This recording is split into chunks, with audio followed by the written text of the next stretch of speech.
Well, first of all, welcome to the White House. Thanks for coming here to the Roosevelt Room with us. At this table, we have some great leaders, and in this country, we also have some talented students, world-class universities, engineers, inventors, entrepreneurs.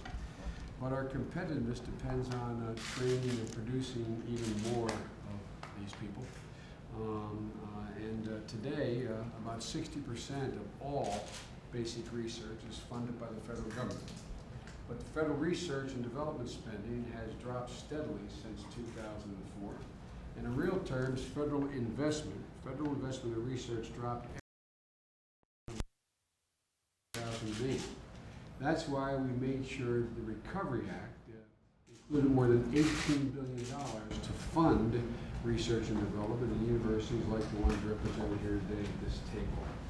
This investment in basic science research came on top of roughly $62 billion in annual federal research and development funding for each of the last 2 years, nearly a 30% increase from 2009 budget.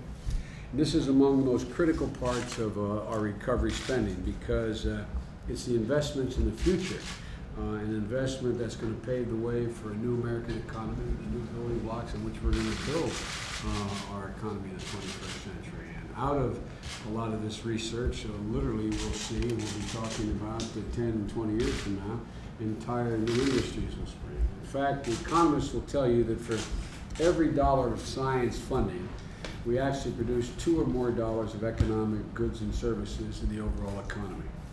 And consider the work represented just at this table.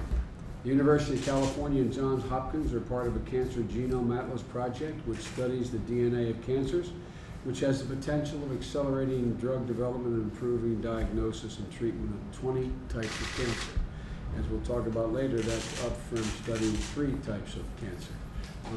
And the economic impact, if it succeeds, is astronomical in terms of healthcare costs. The team at Purdue University is conducting research that would use chemical reactions to directly convert plant biomass, and that's the bulk of the plant, into biofuels that closely resemble gasoline. And I'm going to ask the president about what the consequences would be if, in fact, the best expectations occur.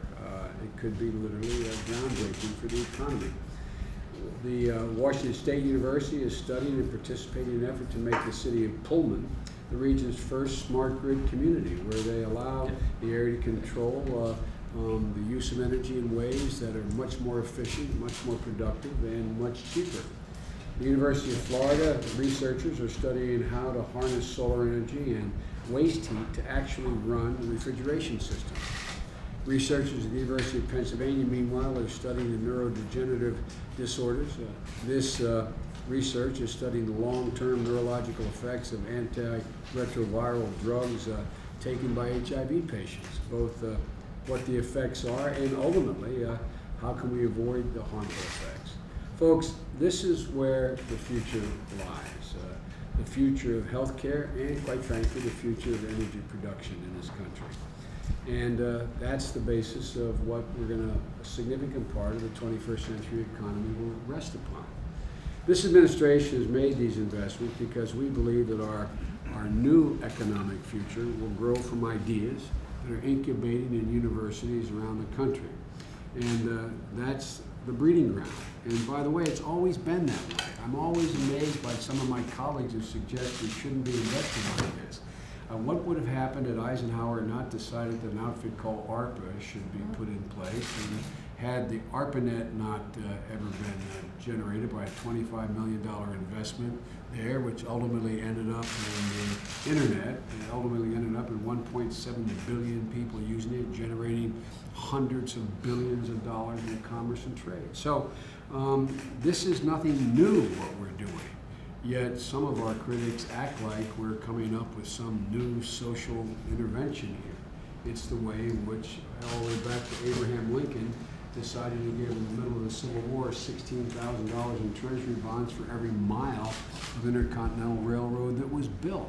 So the rest of the world gets this, and we can't afford to lag behind the rest of the world. We rank only 8th in the world in R&D investments as a percentage of our GDP, behind countries like South Korea and Japan. And take the energy part of this. As a percent of GDP, federal investment in energy R&D is 1/10 of what it was during the Carter administration. 1/10 of what it was during the Carter administration, leaving us 12th among 12 of the Organization for Economic Cooperation and Development countries that are engaged in this effort. There was a study that came out last year looking at all the factors that go into what makes a nation competitive, and research and development was one of them. The study found the United States did less than any other country to improve our position over the last decade. We literally ranked 40 out of 40 countries that took part in this study. You know who was number one? It would not be every one of the listeners or the press here or the readers would be able to tell you. China. China was number one. Other countries all ahead of us include, believe it or not, Cyprus, Lithuania, South Korea. This is unacceptable. If we don't put our resources into research and development to make us more competitive, companies are going to continue to invest overseas, jobs are going to continue to be shipped overseas, and the U.S. will not be able to lead the 21st century in anything remotely like it did in the 20th century. It's that simple in my view. We cannot afford not to rededicate ourselves to supporting the work all the people around this table do. Look, we know government can't do what you guys can do, nor the private sector can do. We don't expect it to be that. We kind of view it as priming the pump. We view it as seed money. We view it as an investment in the brightest minds in the world, tackling the biggest problems the world now faces. But what the federal government can do, and historically great presidents have done, is provide a vision for the country, setting goals, and providing seed money to encourage money and private investment off the sidelines to get engaged in a way they otherwise would not engage, or at least would not engage at the time that is needed. So we have to let colleges, universities make these visions a reality. I'd like to give you an example. The work we funded on the Cancer Genome Atlas, which much of which happened at Johns Hopkins and the University of California, we know that cancer is one of the leading killers in the United States and a huge driver of medical cost. We know that some of the most innovative and potentially promising work being done to combat this disease was the effort to try to map the genome of cancer, just like we did the human genome a decade ago. Well, prior to the Recovery Act, there was a pilot program that was working to map the genome for 3 cancers that affect a total of 300,000 Americans. So we invested here, giving you the tools to extend this promising program to more cancers that affect significantly more Americans. And today, thanks to the Recovery Act funding, the smartest minds across the country are performing this work on breast cancer, colon cancer, gastric cancer, brain cancer, and approximately 20 other types of cancer.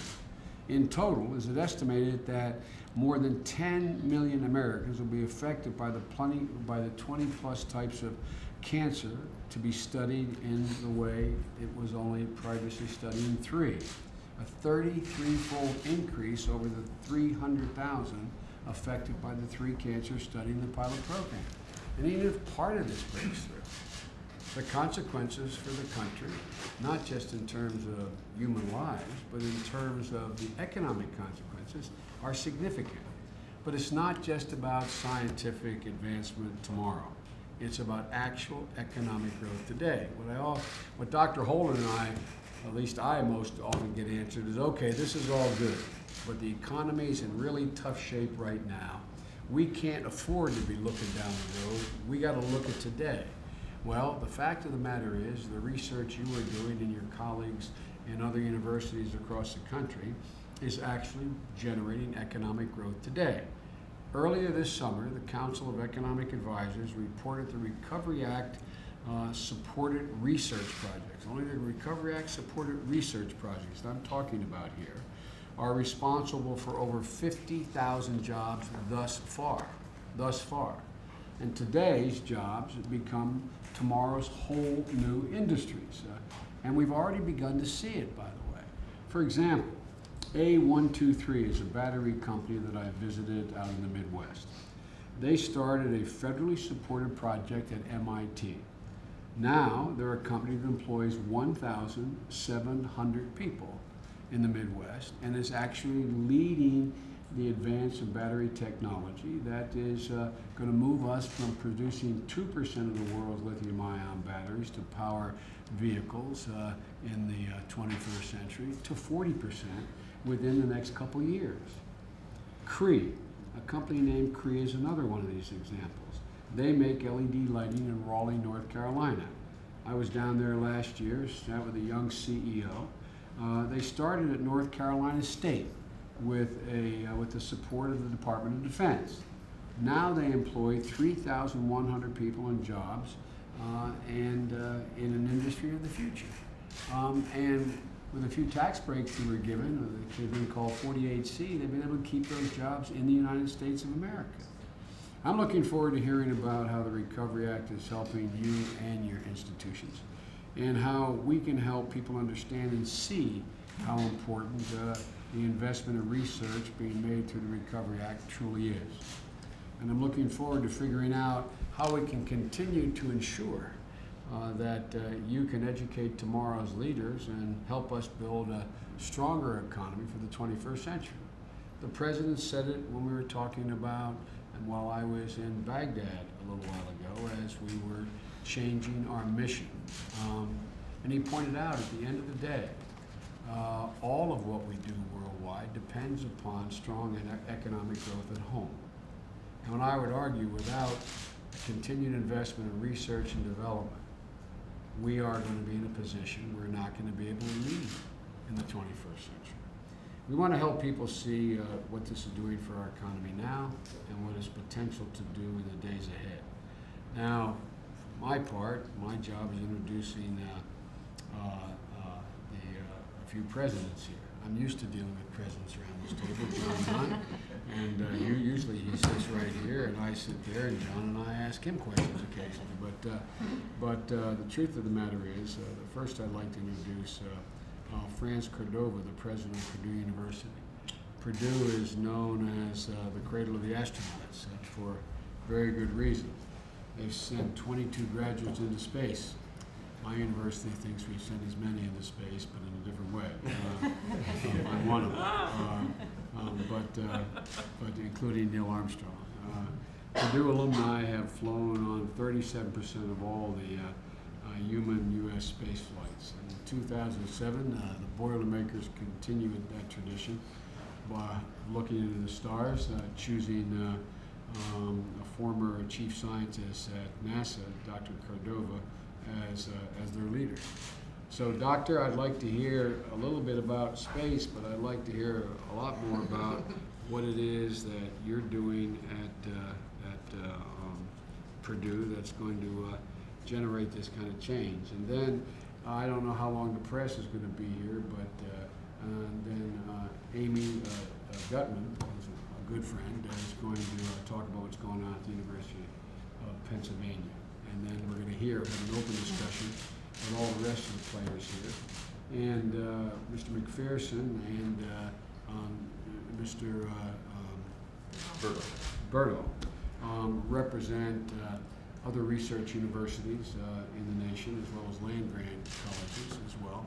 And they're going to be all part of the discussion. This is the beginning of what we want to do, is to lay down a marker that science is back in the White House, and that we are absolutely committed to using the resources of the federal government, of setting a vision, and providing the seed money for you all to help us literally change the world.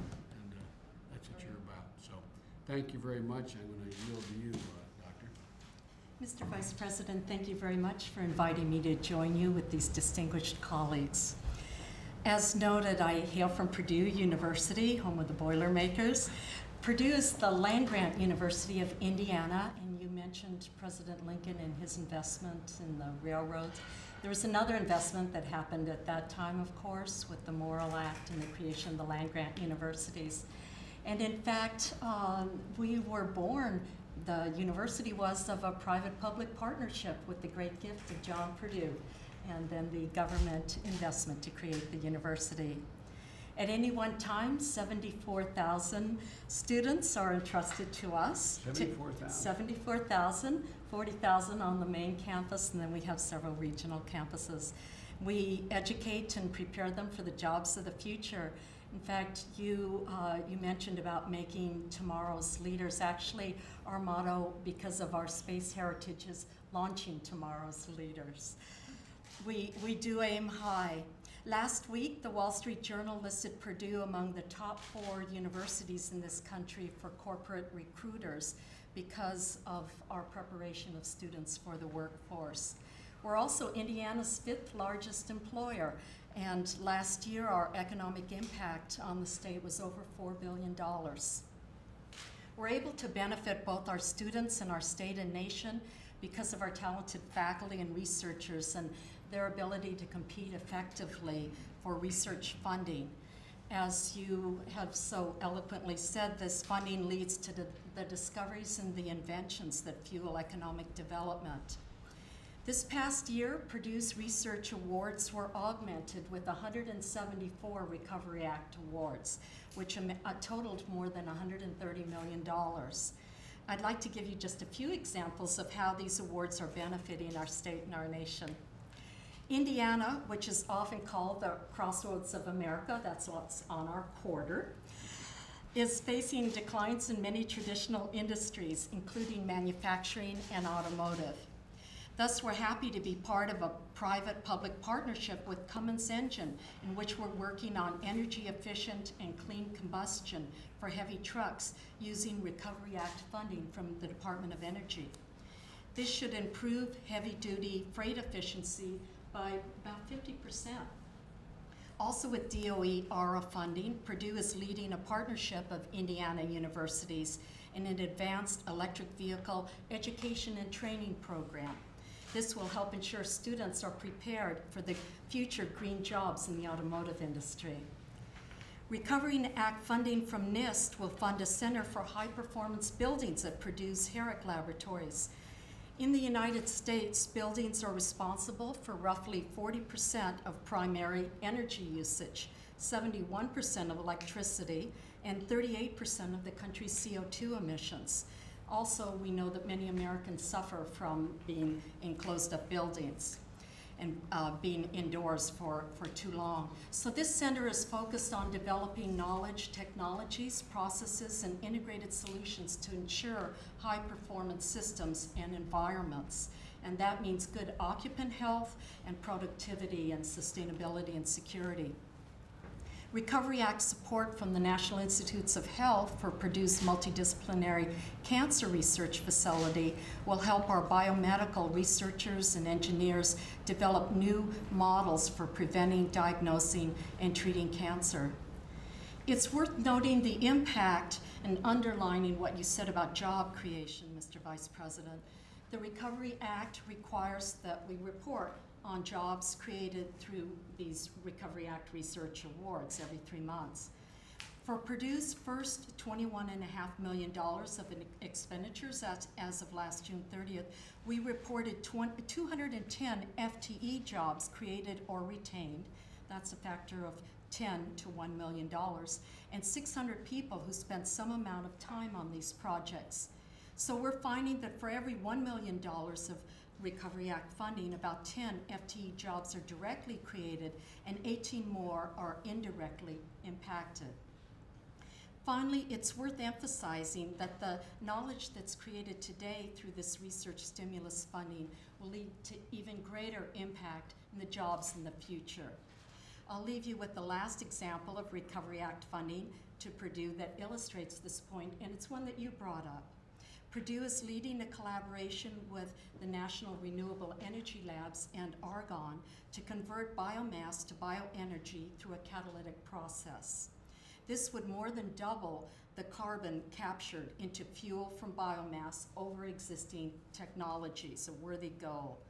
This approach calls for integrating advances in nanotechnology, chemical engineering, material sciences, molecular biology, and high-resolution instrumentation. We're actually changing the plants themselves, the whole plant, to be much more converters into bioenergy. The partnership will engage corporate partners too for new technology deployment. I'd like to close my remarks, Mr. Vice President, by thanking the taxpayers for their investment in research and education. Thank you very much. Madam President. Thank you, Mr. Vice President. On behalf of all the presidents here and every American who has benefited from higher education, I want to thank you and the President for taking such a strong interest in not only the future of higher education, but the future of our country.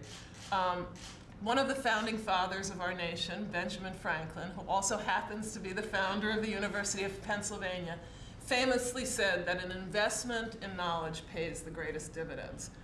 The stimulus funding has created new knowledge and new jobs that are truly life-saving and life-enhancing. Penn is the largest private employer in Philadelphia. We employ 31,000 people. In the Great Recession, had it not been for the stimulus funding, we would have had to cut jobs. Instead, we were able to create, through stimulus funding alone, over 1,100 job opportunities. 700 in research and 400 in construction and the ancillary activities that go on in our facilities that the stimulus funding made possible. That's the immediate effect. Let me tell you about several discoveries that have been made possible by stimulus funding that not only bring promise today, but are very likely, along with the thousands of other discoveries that are happening in our university's labs, to save literally millions of lives in the future. So today is World Alzheimer's Day. With stimulus funds, Dr. Gerard Schellenberg at Penn is developing a new way of gathering data that will unlock the secrets of Alzheimer's. It is, at the very moment, unlocking secrets of Alzheimer's. Now, we don't have a cure for Alzheimer's, but this kind of knowledge is critical to finding a cure one day. As you know and mentioned, cancer is the second largest cause of death among Americans. Penn Center for Comparative Effectiveness in Genomic Medicine is developing, with stimulus funds, new ways to prevent, to diagnose, and to treat cancer based on the markers in the human genome. Those discoveries of the human genome were made possible by other universities sitting around this table, but those have made it possible with stimulus funds to find the precise markers in the human genome that track cancer. Third, heart disease is the single largest cause of death in our country. Dr. Daniel Rader at our School of Medicine has recently identified several genes linked to heart disease. And that discovery will be published next week in the journal Nature. And because of the public open access to all the discoveries, will no doubt generate more discoveries that will unlock the possible ways of preventing and curing heart disease. And finally, I'd just like to say, there are other diseases that afflict many Americans, perhaps not as much as cancer, heart disease, and Alzheimer's. But they also mean that we will be able to understand and cure diseases down the road that are now afflicting our members of our own family, friends. There is not a person who is unaffected by this. So let me give you a final example. ALS, also known as Lou Gehrig's disease. A team of Penn doctors and biologists, led by Dr. Aaron Gitler, who is working with doctors across the country, has identified the genetic risk factors for ALS, again with the help of stimulus funding. So let me just conclude by saying, as true as it was 250 years ago that an investment in knowledge pays the greatest interest, it is much truer today. Every stimulus dollar has not only generated jobs, but we have done a study to show that those 1,100 jobs have a multiplier effect of 4 in the regional and national economy. An investment in knowledge through the stimulus has generated current jobs, it has generated current discoveries to attack and understand the biggest causes of human death in this country, and it will also, and as importantly, pay great dividends in the future. I thank you again for being such a great supporter of what is necessary to make our economy recover and make this country a true generator of knowledge for the benefit of humankind. Well, I want to thank you both. Look, we're going to have a pretty detailed discussion here, and I hope we're going to be able to come back to the press